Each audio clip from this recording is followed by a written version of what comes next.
Muchas gracias, señor presidente. Señor ministro, en primer lugar, agradecerle la sinceridad. Efectivamente, en la documentación que nos ha dado, en el PowerPoint que ha presentado, se reconoce que el 70% de la población activa está sin protección. En su contrario, lo que manifiesta usted es que las medidas adoptadas protegerán a más del 30% de la población activa. Lo cual, ante ese reconocimiento que es palmario y que es posiblemente fruto de las circunstancias, desde luego, más el laberinto de reales decretos realizados, no podemos hablar de seguridad y de certidumbre, sino de desasosiego e incertidumbre. Mire, señor ministro, se ha hablado de algunas cosas y algunas otras nos interesaría hablar también en profundidad y preguntarle. No tendremos el tiempo suficiente, pero sí quisiéramos saber, en este magma que nos encontramos en la Unión Europea, concretamente, señor ministro, a ver si el actual esquema de dicha Unión Europea es eficaz y útil. No hemos oído nada sobre cómo y hasta dónde vamos a ir de la mano con la Unión Europea. Por ejemplo, en cuanto a la activación del SURE, los apoyos de emergencia al desempleo, y mediante el uso del mecanismo europeo de estabilidad. ¿Cuál va a ser su impacto? Y si tenemos al menos unas pequeñas coordenadas que nos puedan indicar el camino para saber dónde estamos. Veremos dónde está realmente la Europa de la Unión Europea que se necesita y que necesitan los ciudadanos, o simplemente es una Europa de los burócratas que efectivamente hay que modificar. Mire, los datos que dan efectivamente son terribles. Ya no tan solo la caída del PIB del primer trimestre, sino las estimaciones del FMI, que casi valdría la pena que no las dieran. Se prevé una caída del 8%. Creo que ustedes están calculando de un 5% aproximadamente del PIB para este ejercicio y una tasa de paro que rozará el 21%, el 20,8%.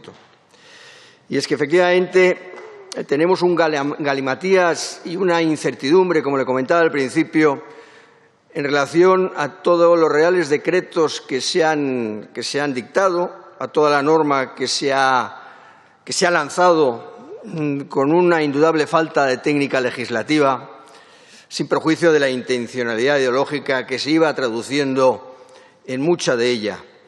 Y supongo y espero que se haga la luz en el fruto al final del camino, no como aquí, pero efectivamente la situación es muy complicada y además yo entiendo que para usted debe ser más complicada en el seno del Gobierno.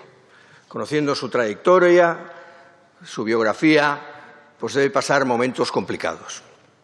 Mire, es obvio que hay que afrontar la realidad de las cuentas de la Seguridad Social, pues va a ser imposible este año poder cuadrar el déficit debido a la más que segura caída de cotizaciones sociales, y ello va a suponer el descuadre por parte del gasto. Se ha comentado antes. Nos gustaría saber qué medidas van a tomar y, concretamente, si este descuadre puede afectar a los montantes de las jubilaciones o aún es más, y tal como alguien ha dicho, si va a insistir o se va a insistir sobre la posibilidad de alargar la edad de jubilación en aquellos trabajos en el que el desgaste físico sea menor. En definitiva, ¿qué medidas se van a tomar más allá de lucubrar sobre subidas de cotizaciones sociales a las empresas, que en estos momentos sería una decisión letal? Porque aguantar empleo va a ser una gesta titánica por parte de muchos autónomos y empresarios, y lo que se debe hacer es ayudar a las empresas y no hundirlas en la miseria mediante confiscación fiscal.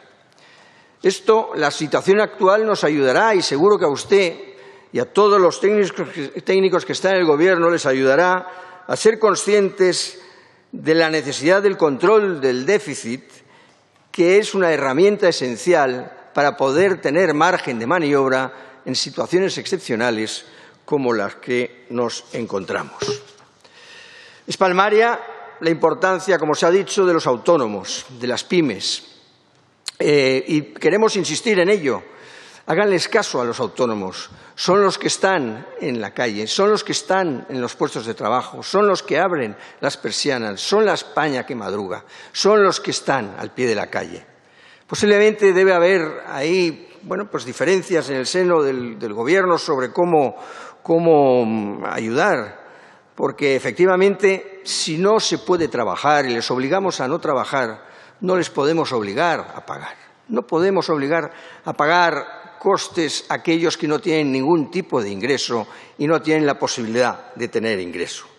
Por supuesto, es evidente que se están haciendo cosas. Se ha procedido a una moratoria de la declaración del 20 de abril a 15 de abril, cuando hay que domiciliar, ya hoy es un poco tarde, pero esta moratoria, denle una vuelta, porque sería bueno quizá que fuera y coincidiese con las declaraciones del segundo trimestre, del 20 de julio, para poder así agilizar y poder llevar en términos realistas a las cuestiones. Porque es que además los gestores, y aquí quiero hablar de ellos, los asesores, los abogados, los economistas, se van a volver locos y tendremos bajas no por coronavirus, sino por locura, porque ya no saben a quién acogerse, precisamente por la incertidumbre que le comentaba. Por favor, revisen el criterio para acceder a las prestaciones por debajo, que no sea del 70%, única y exclusivamente, porque efectivamente también se ha dicho que hay porcentajes que pueden ser inferiores y que tampoco puedan dar supervivencia a la empresa.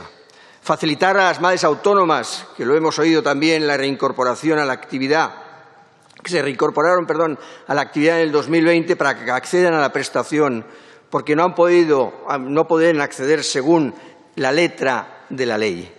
Unificar y actualizar el listado de CENAES, que también se ha comentado. Prolongar los ERTES durante 3 meses más. En definitiva, le pedimos, por favor, que escuche a los autónomos. No están pidiendo nada anormal, están pidiendo lo que les corresponde y son, sin duda alguna, el motor. También se ha comentado qué sucede con los abogados, con los profesionales que están bajo la cobertura de una mutua y que efectivamente ahora quedan fuera del sistema de protección. Y muchos trabajadores autónomos que por un solo impago de alguna obligación, pues por muy nimia que ésta haya sido, se le deniegan los beneficios. Mire, el otro día, en una imagen, lo digo con todos los respetos, casi heteropatriarcal, la ministra de Trabajo le imploró su ayuda para explicar los ERTES y usted no se la concedió.